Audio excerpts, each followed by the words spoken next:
ನಮಸ್ಕಾರ ಸ್ನೇಹಿತರೆ, ತೇಜಸ್ ಕನ್ನಡ ಕಥೆಗಳು ಯೂಟ್ಯೂಬ್ ವಾಹಿನಿಗೆ ಸ್ವಾಗತ ಸುಸ್ವಾಗತ. ನಾವು ನೋಡ್ತಾ ಇದ್ದೇವೆ ಕಡಲ ತೀರದ ಭಾರ್ಗವ ಶಿವರಾಮ ಕಾರಂತರು ಬರೆದಿರುವ ಚಿಗುರಿದ ಕನಸು ಕಾದಂಬರಿಯನ್ನ. ಇಲ್ಲಿ ನಾವು ಚಿಗುರಿದ ಕನಸು ಕಾದಂಬರಿಯಲ್ಲಿ ವಿಠಲ ಮತ್ತು ಶಂಕರ ಇಬ್ಬರು ಅಣ್ಣ ತಮ್ಮಂದಿರನ್ನ ಈಗ ಪಾತ್ರ ಪರಿಚಯ ನಾವು ನೋಡ್ತಾ ಇದ್ದೇವೆ. ಇದಾದ ನಂತರ ಅವರ ತಂದೆ ತಾಯಿ, ಆತನ ತಂದೆ ಅಂದ್ರೆ ಶಂಕರನ ತಂದೆ ಸುಂದರರಾಯರಿಗಾಗಲಿ ತಾಯಿ ಪ್ರತಿಮಾದೇವಿಗಾಗಲಿ ಹಿರಿಯ ಮಗನ ಮೇಲೆ ಸಾಕಷ್ಟು ಗೌರವ ಬೆಳೆದು ಬಂದಿತ್ತು. ಅದು ಅವ್ಯಕ್ತ ಗೌರವ. ಅವರ ವ್ಯಕ್ತಿ ಪ್ರೀತಿ ಎಲ್ಲವೂ ಕಿರಿಯ ಹುಡುಗನಾದ ವಿಠಲನ ಮೇಲೆ. ಈ ಗೌರವಕ್ಕೆ ಕಾರಣ ಶಂಕರನ ಮೇಧಾವಿತನ. ಅದು ಮನೆಮಾತಿನಲ್ಲಿ ಪ್ರಕಟವಾಗದೇ ಹೋದರೂ ಶಾಲೆ ಕಾಲೇಜುಗಳ ಪರೀಕ್ಷೆಗಳಲ್ಲಿ ಪ್ರಕಟವಾಗದೇ ಇರಲಿಲ್ಲ. ಪ್ರತಿಯೊಂದು ಪರೀಕ್ಷೆಯಲ್ಲೂ ಹೆಚ್ಚಿನ ಪ್ರಶಸ್ತಿ ಪಡೆದೇ ಪಾಸಾಗುತ್ತಿದ್ದವ ಅವನು. ಆದರೆ ತಂದೆಯಾಗಲಿ ತಾಯಾಗಲಿ ಅವನನ್ನು ಎದುರಿನಲ್ಲಿ ಹೊಗಳಿದವರಲ್ಲ, ಕೊಂಡಾಡಿದವರಲ್ಲ.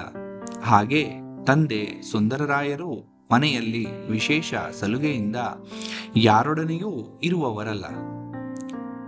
ತಾಯಿ ಪ್ರತಿಮೆಯ ಪ್ರಕಟವಾದ ಪ್ರೀತಿ ಕಿರಿಯ ವಿಠಲನ ಮೇಲೆ. ಮೊದಲಿನಿಂದ ಅವನು ಎಳೆಯ ಮಗುವಿದ್ದಾಗಲೂ ಬಂದ ಗೆಳತಿಯರು ಈ ಮಗುವಿಗೆ ನಿನ್ನದೇ ರೂಪ ಎಂದರೆ ಒಂದಂಗುಲ ದಪ್ಪನಾಗುತ್ತಾಳೆ ಪ್ರತಿಮೆ. ಪ್ರತಿಮೆ ರೂಪವಂತೆ, ತನ್ನಂತೆ ಮಗ ರೂಪವಂತನೆಂದರೆ ಅವಳನ್ನು ಹೊಗಳಿದಂತೆಯೇ. ಇತ್ತ ವಿಠಲ ಅಣ್ಣನಷ್ಟು ಬುದ್ಧಿವಂತನಲ್ಲ, ಆದರೂ ಮಾತಿನಲ್ಲಿ ಚುರುಕು. ಹಾಸ್ಯ ಪರಿಹಾಸ್ಯಗಳಲ್ಲಿ ಮೇಲುಗೈ. ತಾಯಿಯಂತೆ ಬಾಯಿ ತುಂಬಾ ಮಾತನಾಡುವ ಸ್ವಭಾವದವನು. ಓದಿನಲ್ಲಿ ಬುದ್ಧಿವಂತನೆಂಬ ಪ್ರಶಸ್ತಿ ಪಡೆದವನಲ್ಲವಾದರೂ ಹಿಂದಲ್ಲ. ಜೊತೆಗೆ ಕ್ರಿಕೆಟ್ ಮೊದಲಾದ ಆಟಗಳಲ್ಲಿ, ಪಂದ್ಯ ಸ್ಪರ್ಧೆಗಳಲ್ಲಿ ತಪ್ಪದೇ ಭಾಗಿಯಾಗಿ ಮನೆಗೆ ಆಗಾಗ ಪದಕಗಳನ್ನು ಬಹುಮಾನದ ಬಟ್ಟಲುಗಳನ್ನು ಹೊತ್ತು ತರುವವ. ಅವನ್ನು ತನ್ನ ಗೆಳತಿಯರಿಗೆ ತೋರಿಸಿ ನಮ್ಮ ವಿಠಲ ಹಾಗೆ, ಅವನು ಹೀಗೆ ಎನ್ನುವುದು ತಾಯ ಚಪಲ. ತಾನೇ ಆಟಗಾರ್ತಿ ಎಂಬ ಹೆಮ್ಮೆ ಅವಳಿಗಾಗುತ್ತದೆ. ವಿಠಲನ ಮೇಲೆ ಅಪಾರವಾದ ಮಮತೆ ಪ್ರತಿಮೆಗೆ. ಮಗ ಕಣ್ಮುಂದೆಯೇ ಓಡಾಡಬೇಕೆಂಬ ಆಸೆ ಅವಳಿಗಿದ್ದುದರಿಂದ ಅವನ ಯಾವತ್ತೂ ವಿದ್ಯಾಭ್ಯಾಸ ದಿಲ್ಲಿಯಲ್ಲೇ ಸಾಗಿತ್ತು. ಈ ಬಗೆಯ ನೆಚ್ಚು ಹಿರಿಯ ಮಗನ ವಿಚಾರದಲ್ಲಿ ಅವಳಿಗಿರಲಿಲ್ಲ. ಈ ವ್ಯತ್ಯಾಸ ಶಂಕರನ ಮನಸ್ಸಿಗೂ ಹೊಳೆದ ಸಂಗತಿಯೇ. ಮನೆಗೆ ಹೆಸರಿನ ಯಜಮಾನರೇ ಸುಂದರರಾಯರು. ಅವರ ಹೆಚ್ಚಿನ ಸಮಯವೆಲ್ಲ ಆಫೀಸಿನಲ್ಲೇ ಕಳೆಯುತ್ತದೆ. ಮನೆಗೆ ಬಂದರೆ ವಿಶ್ರಾಂತಿ ಹರಟೆಗಳು ಇದ್ದರೂ ಮನೆ ನಡೆಸುವ ಹೊಣೆ, ಮಕ್ಕಳ ಚಿಂತನೆ, ಭವಿಷ್ಯದ ಹೊಣೆ ಹೊತ್ತವಳು ನಮ್ಮ ಪ್ರತಿಮೆಯೇ. ಅವಳ ಎದುರಿಗೆ ತನ್ನ ವ್ಯಕ್ತಿತ್ವವನ್ನು ಸ್ಥಾಪಿಸುವ ಆಸೆಯಾಗಲಿ ಧೈರ್ಯವಾಗಲಿ ಎರಡೂ ಇಲ್ಲದ ವ್ಯಕ್ತಿ ಸುಂದರರಾಯರು. ಅವರ ಹಿರಿತನ ಕೈವಾಡಗಳೇನಿದ್ದರೂ ಕಚೇರಿಯಲ್ಲಿ. ದಿಲ್ಲಿಯ ಸರ್ಕಾರಿ ಆವರಣದಲ್ಲಿ ಓಡಾಡುವ ಅವರು ಮೇಲಿನ ಅಧಿಕಾರಿಗಳನ್ನು ಒಲಿಸಿಕೊಂಡು ತಮ್ಮ ಸ್ವಾಮಿ ಭಕ್ತಿ ಶ್ರಮಗಳನ್ನು ಸುರಿಸಿ ಇನ್ನೂ ಮೇಲಿನ ಹಂತಕ್ಕೆ ಏರುವ ಹಂಬಲದಲ್ಲೇ ಸುಖದ ಸೀಮೆ ಇದೆ ಎಂದು ತಿಳಿದವರು. ಆ ಕೆಲಸದಲ್ಲಿಯೇ ಯಶಸ್ಸನ್ನು ಸಂಪಾದಿಸಿದ್ದಾರೆ. ಇನ್ನೂ ಗಳಿಸಬೇಕೆಂಬ ಆಸೆ ಇದೆ. ಅವರ ವೇಳೆ ಅದರಲ್ಲೇ ಹೋಗುವುದರಿಂದ ಅದು ಮನೆಗೆ ಸಂದುದಲ್ಲ. ಪ್ರತಿಮೆ ದೆಹಲಿಯ ವನಿತಾ ವಲಯಗಳಲ್ಲಿ ಮೆರೆದಾಡುವ ಚಪಲವುಳ್ಳ ವ್ಯಕ್ತಿ. ಗಡ್ಡನಿಗೆ ಸೆಕ್ರೆಟರಿಯಲ್ಲಿ ಹಿರಿಯ ಹುದ್ದೆ ಇದೆ ಎಂದ ಮೇಲೆ ಕೇಳಬೇಕಿಲ್ಲ. ಅವಳಂತೆಯೇ ಆ ಊರಲ್ಲಿ ನೂರಾರು ನೌಕರರ ಪತ್ನಿಯರಿದ್ದಾರೆ. ಗಂಡಂದಿರ ದರ್ಜೆಯ ಮೇಲಿಂದ ಅವರ ಸ್ಥಾನ ಅಂತಸ್ತುಗಳು ಬರುವಂತೆ ಅವರ ತಿಳಿವು, ಅವರ ಕ್ಲಬ್ಬು ಸದನದಲ್ಲೂ ಅವರ ಸರ್ಕಾರಿ ರಾಜಕೀಯವೇ ಬಹುವಾಗಿ ತುಂಬಿರುತ್ತದೆ. ಉಳಿದವರಂತೆ ಪ್ರತಿಮೆಯಾದರೂ ತನ್ನ ಗಂಡನ ಕೆಲಸ, ಹಿರಿಮೆ, ಓಡಾಟ, ಬಡತಿ, ಸಂಚಾರ, ಕಾರುಬಾರುಗಳನ್ನೆಲ್ಲ ತಾನೇ ಸಾಧಿಸಿರುವಷ್ಟು ಉತ್ಸಾಹದಿಂದ ಮಾತಾಡಿ ಮೆರೆಯುವಳು. ಕ್ಲಬ್ಬುಗಳು, ಸಮಾರಂಭಗಳು, ಸಭೆಗಳು, ಅವರ ನವಿಲಿನ ನಲಿದಾಟದ ಉದ್ಯಾನಗಳು, ಬರಿಯ ಅಲ್ಲಿಯೇ ಇರಲಾರದುದಕ್ಕೆ ಅವಳ ಮನೆ, ಗೆಳೆಯರ ಮನೆಗಳು ಆಗಾಗ ಕ್ಲಬ್ಬಿನಂತೆಯೇ ಹರಟೆಯ ಸಂದರ್ಶನಗಳ ತಾಣಗಳಾಗುತ್ತವೆ. ಅಲ್ಲಿ ನಟಿಸುವ ಜೀವನದ ಕೃತಕ ಬಗೆ ಅವರ ಮನೆಯಲ್ಲೂ ತುಂಬಿ ತುಳುಕುತ್ತದೆ. ಈ ಆವರಣಕ್ಕೆ ಇಷ್ಟಿಷ್ಟು ಹೊಂದಿಕೊಳ್ಳಲಾರದ ವ್ಯಕ್ತಿ ಶಂಕರ. ಪ್ರತಿಮೆ ತನ್ನ ಪರಿಚಿತರಿಗೆ ಅವನ ಪರಿಚಯ ಮಾಡಿಕೊಟ್ಟರೂ ಅವನದು ಬರಿಯ ಶೀತಲ ಮರುಧ್ವನಿ. ಅವನಿಗೆ ಅವೊಂದೂ ಹಿಡಿಸವು. ಇಂಥ ಗದ್ದಲಗಳು ಮನೆಯ ವರಾಂಡ, ದಿವಾನ, ಖಾನೆ, ಹೂದೋಟಗಳಲ್ಲಿ ನಲೆಯುವಾಗಲೆಲ್ಲ ಕದವಿಕ್ಕಿ ಪುಸ್ತಕಕ್ಕೆ ಅಂಟಿ ಕುಳಿತಿರುತ್ತಾನೆ. ಅಲ್ಲೂ ಶಾಂತಿ ದೊರೆಯದೆ ಹೋದರೆ ವಿಹಾರಕ್ಕೆ ಹೊರಟು ಬಿಡುತ್ತಾನೆ. ಇವುಗಳಿಂದೆಲ್ಲ ಅವನಿಗೆ ಪಾರಾಗುವ ಅವಕಾಶ ದೊರಕಿದುದು ಅವನ ಇಂಟರ್ ಪರೀಕ್ಷೆಯು ಮುಗಿದ ದಿನ.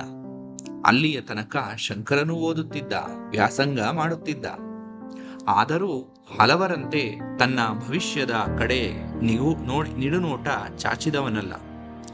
ತಾನು ಮುಂದೇನಾಗಬೇಕು ಎಂದು ವಿಚಾರ ಮಾಡಿದವನಲ್ಲ. ಇಂಟರ್ ಪರೀಕ್ಷೆ ಕಳೆಯಲು ಆ ಸಂಧಿಕಾಲ ಉಂಟಾಯಿತು. ಮುಂದೇನು ಕಲಿಯಬೇಕು, ಎಲ್ಲಿಗೆ ಹೋಗಬೇಕು ಎಂಬ ಆತುರ ಅವನನ್ನು ಬಾಧಿಸತೊಡಗಿತು. ಕಲಿಯುವಿಕೆಯು ಹಂಬಲಕ್ಕಿಂತ ಹೆಚ್ಚಾಗಿ ತನ್ನಷ್ಟಕ್ಕೆ ತಾನಿರಬಲ್ಲ ರಾಜ್ಯವೊಂದು ದೊರೆಯಲಾರದೆ ಎಂಬ ಹಂಬಲ ಅವನಲ್ಲಿ ಉಂಟಾಯಿತು. ದಿಲ್ಲಿಯಲ್ಲಿ ದೊರೆಯಲಾರದ ಶಾಂತಿ ಹೊರಗೆಲ್ಲಾದರೂ ದೊರೆತೀತೆ ಎಂಬ ಆಸೆಯುಂಟಾಯಿತು. ಇತ್ತ ಕುಳಿತು ಪುಸ್ತಕಗಳನ್ನು ತಿರುವಿ ಬೇಸರವೂ ಬರುತ್ತಲಿತ್ತು. ಪರೀಕ್ಷೆ ಮುಗಿದ ಮರುದಿನ ಓದುವುದಕ್ಕೇನಿದೆ? ಕಾಲವೆಲ್ಲ ಬರಿದಾಗಿ ಕಾಣುತ್ತದಲ್ಲ. ಕೈತುಂಬ ಕೆಲಸವಿಲ್ಲದೆ ಹೋದರೆ ಮನಸ್ಸನ್ನು ರಮಿಸುವ ದಾರಿ ಯಾವುದು? ಹಾಗೆಯೇ ಕುಳಿತುಕೊಂಡರೆ ಹುಚ್ಚು ಹಿಡಿಯಲಾರದೆ ಎಂಬ ಯೋಚನೆಗಳು ಬರತೊಡಗಿದವು. ಮಾಡುವ ಕೆಲಸವಿಲ್ಲದೆಯೇ ಹಲವು ಬಾರಿ ಸಿಕ್ಕಿದ ಪುಸ್ತಕ ತಿರುವಿ ಓದುತ್ತಿದ್ದನಾದರೂ ಅವನಿಗೆ ಅದರಿಂದ ಆತ್ಮತೃಪ್ತಿಯುಂಟಾಗುತ್ತಿರಲಿಲ್ಲ. ಅವೆಲ್ಲ ಅಪರೋಕ್ಷ ಜ್ಞಾನ. ತನ್ನ ಶಕ್ತಿಗಳಿಗೆ ಕೆಲಸ ಕೊಡದಂಥ ಕರ್ತೃತ್ವಹೀನ ಉದ್ಯೋಗ ಎಂದೆನಿಸತೊಡಗಿತು.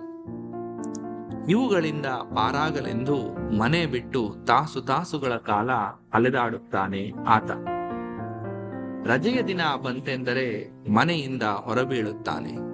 ಮನೆಯ ಅಂಗಣದಿಂದ, ವರಾಂಡದಿಂದ ಕೇಳಿಸುವ ಮಹಿಳಾ ಮಂಡಲದ ಕಿಲಕಿಲ ನಗು, ಪೊಳ್ಳು ಮಾತುಗಳು ಅವನಿಗೆ ರುಚಿಸವು. ಹೀಗಾಗಿ ಗೆಳೆಯರಿರಲಿ ಇಲ್ಲದಿರಲಿ ಒಬ್ಬನೇ ನವದೆಹಲಿಯ ವಿಸ್ತರದ ನಿಡಿದಾದ ರಸ್ತೆಗಳನ್ನು ಅಳೆಯಲು ತೊಡಗುತ್ತಾನೆ. ಹಾಗೆಷ್ಟೂ ದೂರ ಅಲೆದಾಡಬಹುದು? ದೂರ ಹೆಚ್ಚಿದಂತೆ ಜನಸಂದಣಿ ಕಡಿಮೆಯಾಗುತ್ತಾ ಬಂದು 4 ಸುತ್ತಲಿನ ಪ್ರಪಂಚ ತನ್ನ ಏಕಾಂತವಾಸದ ಮನೆ ಎನಿಸುತ್ತದೆ. ಆಗ ಕಾಲು ದಣಿದಿರುತ್ತದೆ. ತಿರುಗಾಟ, ವ್ಯಾಯಾಮಗಳೇ ಅವನ ಉದ್ದೇಶವಲ್ಲ. ಶಾಂತ ಆವರಣಕ್ಕಾಗಿ ಹಸಿಯುತ್ತದೆ ಅವನ ಮನಸ್ಸು. ಅಂತೊಂದು ಹಾದಿಯ ಮಗ್ಗುಲು, ವರ್ತುಲ ಬಂತೆಂದರೆ ಅಲ್ಲಿನ ನೆಲದ ಮೇಲೋ ಪೀಠಗಳ ಮೇಲೋ ಕುಳಿತು ಬಿಡುತ್ತಾನೆ. ಅಂಥ ಹಲವು ದಿನಗಳಂತೆ ಒಂದು ದಿನ ಹೊರಟಿದ್ದಾನೆ. ಕುತುಬ್ ಮಿನಾರಿನ ದಾರಿ ಹಿಡಿದು ನಡೆದು ದಣಿದು ಮುಂದುವರಿದ. ವಿಮಾನ ನಿಲ್ದಾಣವನ್ನು ಮುಂದುವರಿದು ಸಾಗಿದ. ನಾಗರಿಕರ ಸಂಚಾರ ಕಾಣಿಸದಾಯಿತು. ದೂರದಿಂದ ಬರುತ್ತಿರುವ, ತಿರುಗಿ ಹಳ್ಳಿಗೆ ಮರಳುತ್ತಿರುವ 18 ಹಳ್ಳಿಯ ಜನಗಳಲ್ಲದೆ ಇನ್ನಾರೂ ಕಾಣಿಸಲಿಲ್ಲ. ಹಾಗೆಂದು ಹಾದಿಯ ಮಗ್ಗುಲಿನ ಕಲ್ಲೊಂದರ ಮೇಲೆ ಹೋಗಿ ಕುಳಿತ. ಅಲ್ಲಿಂದ ನಾಳಿನ ಕನಸುಗಳನ್ನು ಹೆಣೆಯತೊಡಗಿದ.